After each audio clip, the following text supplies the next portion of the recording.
कैसे हैं आप। स्वागत है हमारे YouTube channel target for world में।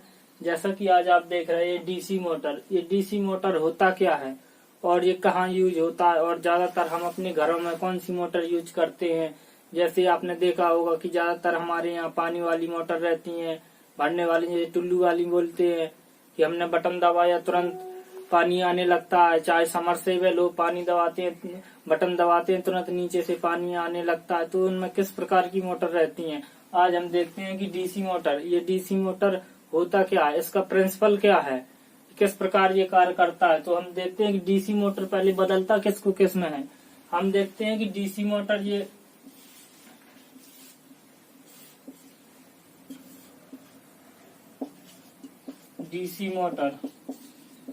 ये किस एनर्जी को किस एनर्जी में बदलता है डीसी मोटर। पहले ये देखते हैं कि डीसी मोटर जो होता है, सबसे पहले ये हमारा इलेक्ट्रिकल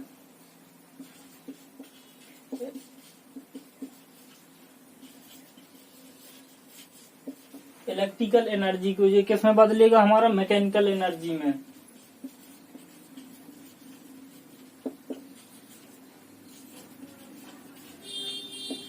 ये मैकेनिकल मतलब हमारा जो डीसी मोटर है, इसका प्रिंसिपल ही मेन यही है कि हमारा विद्युत ऊर्जा को हमारा यांत्रिक ऊर्जा में बदलेगा। यांत्रिक ऊर्जा का मतलब हमारा, अगर हमने किसी मोटर को सप्लाई दी, विद्युत हमने दी, तो उससे पानी सप्लाई देने के बाद तुरंत उसमें मैकेनिकल कार्य होने लगता। मैकेनिकल कार्य का मतलब कि जब हम मोटर को बटन दबाते हैं, बटन दबाने के बाद उसमें तुरंत पानी आने लगता है। तो ये क्या हुआ, ये हमारा मैकेनिकल कार्य हुआ। मैकेनिकल कार्य होने के बाद ये हमारा मेन सिद्धांत हो गया कि ये विद्युत ऊर्जा को हमारा यांत्रिक ऊर्जा में बदलता है। मेन कॉन्सेप्ट यही है इसका। अब हमने देखा कि ये डीसी मोटर जो है इलेक्ट्रिकल एनर्जी को मैकेनिकल एनर्जी में चेंज कर रहा है। तो इसे बदलने के लिए क्या क्या आवश्यक है, ये इसके अंदर ऐसी कौन सी जगह लगाई जाए कि ये जो हमारी है विद्युत ऊर्जा हमारी यांत्रिक ऊर्जा में चेंज हो जाए। तो हम देखते हैं इसके लिए 3 चीजें बहुत आवश्यक है। इसके बिना ही हमारा ये मैकेनिकल एनर्जी में नहीं चेंज हो सकता है। सबसे पहले हम देखते हैं कि इसमें क्या होना चाहिए। हम देखते हैं कि सबसे पहले इसमें magnetic field,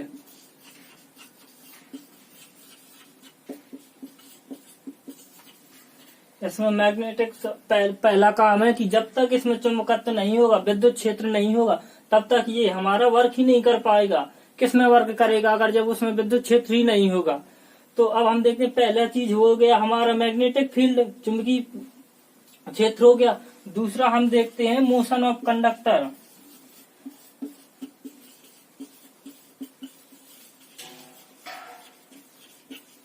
motion of conductor कि जो हमारा चुंबकीय क्षेत्र में कोई कंडक्टर जब रखेंगे तो उसे रोटेट करना चाहिए। जब तक रोटेट नहीं होगा तो उसमें ईएमएफ डेवलप नहीं हो पाएगा। जब तक ईएमएफ डेवलप नहीं होगा तो उसमें करंट नहीं बहेगी। तो कहाँ से विद्युत वाहक बल जनरेट होगा। जैसे हमारा कोई, जब तक वो रोटेट नहीं करेगा तो विद्युत वाहक बल नहीं जनरेट हो पाएगा। तो और ये हो गया। अब तीसरी चीज हमारा क्या है, डीसी सोर्स।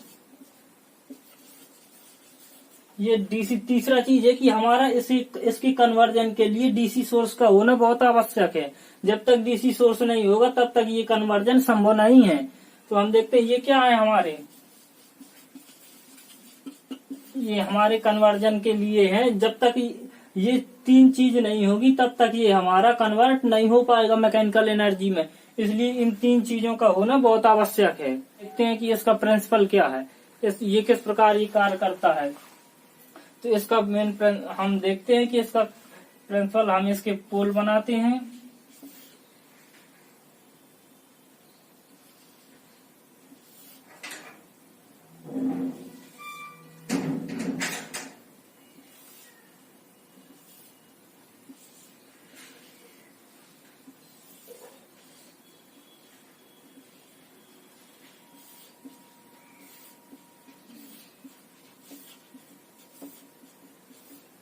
हम देखते हैं कि ये हमारे पोल बन चुके हैं। पोल क्या होते हैं, ये नॉर्थ और साउथ पोल होते हैं। जिस प्रकार हमारी चुंबक में नॉर्थ और साउथ, उत्तर और दक्षिणी ध्रुव होते हैं, उसी प्रकार इसके डीसी मोटर में हम दो पोल लिए जाते हैं, 2 पोल इसके लेते हैं। ये हमारा एन हो गया, ये एस हो गया। हम हमेशा पोल विपरीत लिए जाते हैं। हम देखते हैं कि ये हमारा पोल हो गया और ये हमारी चुंबकीय रेखाएं गुजर रही हैं, मतलब नॉर्थ पोल से साउथ पोल में जा रही हैं। हमको पता होना चाहिए कि अगर कोई भी चुंबक है तो उसके अंदर या बाहर किस प्रकार से चुंबकीय रेखाएं जाती हैं। अगर उत्तर से दक्षिण की ओर हमारी चुंबकीय रेखाएं प्रवेश करती हैं और चुंबक के अंदर दक्षिण से उत्तर की ओर करती हैं, तो हम देखते हैं कि इसमें क्या होगा। ये हमारा पोल बन चुका है, तो इसका क्या वर्किंग प्रिंसिपल है। जब ये हमारी चुंबकीय रेखाएं नॉर्थ पोल से साउथ पोल में जा रही हैं, अब हम इसमें क्या करते हैं, हम इसमें एक तो चालक रख देते हैं। ये हम यहाँ पे एक चालक रख दिया हमने, ये हम यहाँ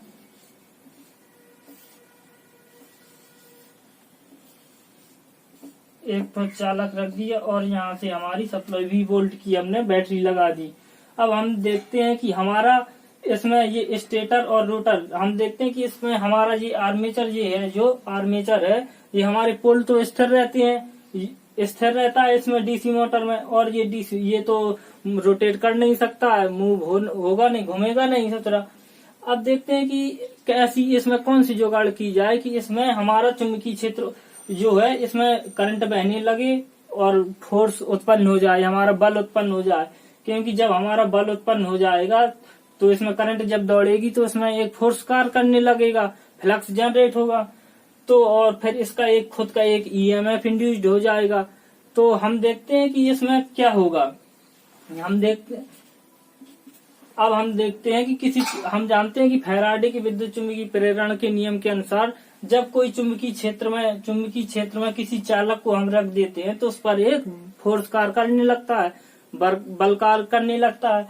तो अब हमने ये बैटरी जो रखी है, तो हम क्या करते हैं, इस बैटरी को, ये 20 वोल्ट की सप्लाई है, हमने इसको इस चुंबकीय क्षेत्र में रख दिया। अब हम देखते हैं चुंबकीय क्षेत्र में रखने के बाद ये इसमें सप्लाई जाने लगती है। जब चुंबकीय क्षेत्र में सप्लाई जाएगी तो ये तो अंदर की ओर जा रही है, बाहर ये इससे बाहर आ रही है। तो फ्लेमिंग के बाएं हाथ के नियम के अनुसार हम देखते हैं कि हमारी करंट जो है ये अंदर को जा रही है और ये बाहर से आ रही है। तो फ्लेमिंग ने बताया कि अगर चुंबकीय क्षेत्र की रेखाएं अंदर की ओर हम सबसे पहले देखते हैं कि फ्लेमिंग के बाएं हाथ के नियम के अनुसार हम मोटर की दिशा को ज्ञात करते हैं। फ्लेमिंग के बाएं हाथ के नियम से मोटर की जो गति होती है उसको देखते हैं। अब हमने देखा कि हमारा चुंबकीय क्षेत्र में ये हमारा रखा है, कोई चालक रखा है। हमने जैसे ही चुंबकीय परपथ में ये हमारा चालक रखा है तो इस पर एक फोर्स कार्य करने लगता है। फोर्स कौन सा होगा, ये जो फोर्स इसमें जो कार्य करेगा एक बल कार्य करने लगता है, जिसे हम कहते हैं, जिसे हम लॉरेंज बल कहते हैं। लॉरेंज बल कहते हैं मतलब जब किसी चुंबकीय क्षेत्र में किसी चालक को रखा जाता है तो उस चालक के द्वारा हमारा फ्लक्स कट होता है। फ्लक्स कट होने से हम उसमें एक बल कार्य करने लगता है, लॉरेंज बल कार्य करने लगता है। उसमें जो एक ईएमएफ इंड्यूस्ड होता है, ईएमएफ इंड्यूस्ड हो गया हमारा, तो ये ईएमएफ जो इंड्यूस्ड होगा इसका नाम क्या होगा, लॉरेंज बल होगा। लॉरेंज बल होगा तो इसमें जी हमारा ये है कि ये हमारा आर्मेचर ये हमारा रोटेट करने लगेगा।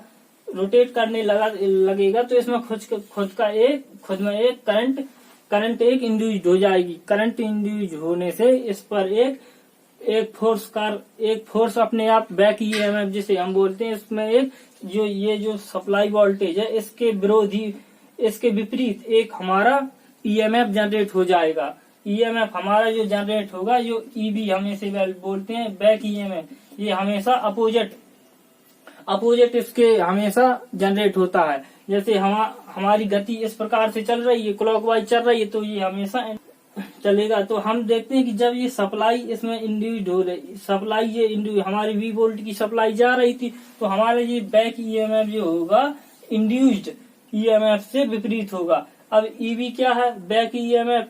इस बैक ईएमएफ को हम काउंटर ईएमएफ भी बोलते हैं, जैसे विरोधी विद्युत वाहक भी बोल देते हैं। तो ईबी हमारा क्या होता है, हम देखते हैं कि बैक ईएमएफ इसे कहते हैं फाई जेड एन P/60A।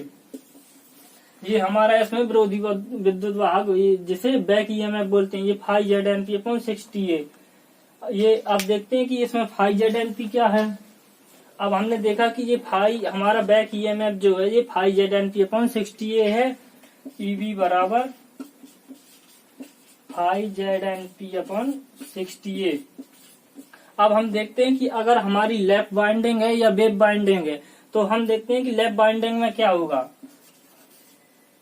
अगर फॉर लैप बाइंडिंग है तो इसमें क्या होता है, A बराबर P होता, मतलब हमारे समांतर पथ होंगे वो उसी के बराबर रहते हैं, समांतर पथों के बराबर रहती है हमारे इसमें। तो हम क्या करते हैं, EB बराबर हमारा कितना हो जाएगा 5ZnP/P, P से P कट जाएगा बटे 60, तो ये क्या बचेगा 5Zn/60।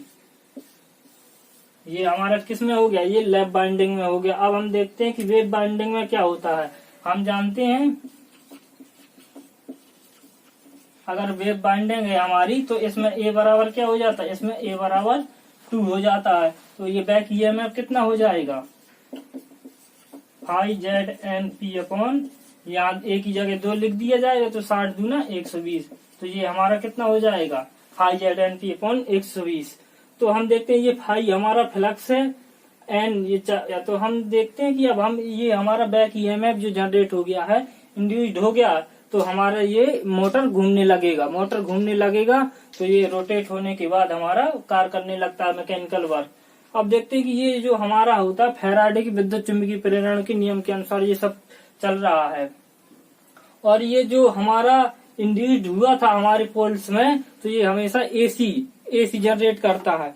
एसी ईएमएफ इंड्यूस्ड होता है हमारे इसके आर्मेचर, जो इसका आर्मेचर रहेगा, आर्मेचर जो रहेगा हमेशा इसमें एसी इंड्यूस्ड होगी, एसी धारा इंड्यूस्ड होती है। अब हम देखते हैं कि इस डीसी मोटर में डीसी सीरीज मोटर क्या है, डीसी कंपाउंड मोटर क्या है, डिफरेंशियल मोटर क्या है, एसी सीरीज मोटर क्या है। तो हम देखते हैं कि इसके पार्ट क्या होते हैं, आगे हम अगली क्लास में देखेंगे कि AC series motor, compound series, differential कौन कौन सी मोटर होती हैं और किस प्रकार वर्क करती हैं। तो हम देखते हैं अगली क्लास में। बने रहिए। जय हिंद।